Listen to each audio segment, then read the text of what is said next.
Der siger, de vil stå fredsvagt, så længe der er behov for det. Med internetfænomenet YouTube, der kan alle oprette deres egen tv-kanal, og hvis man har et godt gen for at underholde, så kan man faktisk leve af det.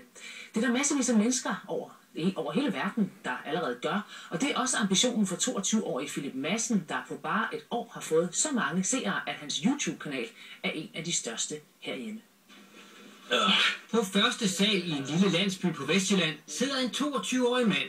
Han har sin egen tv-kanal. Og så ligger alle videoer der sådan her. Mere end 52.000 subscribere, og det er mange. Det vokser så hurtigt, så det er altså... Det er dejligt. Velkommen til en måske lidt uventet let's play. Det hele begyndte med små videoer, hvor han kommenterede, når han spillede computerspillet Minecraft. Folk der så kan lide spillet, så kan de så joine sammen, tænke. Så kan vi se. Men jeg er i gang med at uddanne mig til social- og sundhedshjælper. Men nu laver han også videoer, når han går en tur med kæresten. Det er faktisk uddannet Jobos maskinfører. Og små gakkede videoklip med en kammerat. Jeg har et spørgsmål fra... Nu ved jeg ikke lige, at jeg udtaler det ordentligt. 57, 55. På det tidspunkt æder jeg papir lige her. Hvad du tænker på? Brian!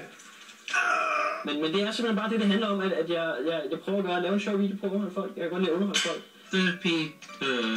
Inspirationen kommer fra udlandet. Det er deres arbejde. Det er det, de lever af. De lever ikke andet end at sidde og lave det her. For hvis man har mange seere, kan man fordele reklamepengene på YouTube. Hvad jeg har fået at vide, tjener de cirka $2.000 per person i dagen. Det her det er en af de hurtigst voksne i verden. Han laver også spil, hvor han sidder og råber og skriger. Han lever også af det. Han bor en dag i Italien. Han kommer fra Sverige af, men han er så flyttet til Italien. Goddag alle sammen, og rigtig velkommen til et afsnit af Just Cause. Og derfor laver Philip Madsen endnu en video. Vi har en mission, vi skal udføre, som I kan se. Lige nu er han på dagpenge, men udviklingen, den giver håb. Men det bliver bare så stort, at der er mange danskere, der kunne leve af det her på et eller andet tidspunkt i deres liv. Jeg glæder mig rigtig meget til, at det måske bliver min tur til at kunne leve af det. Nå, vi ses alle sammen til næste afsnit af Just Cause.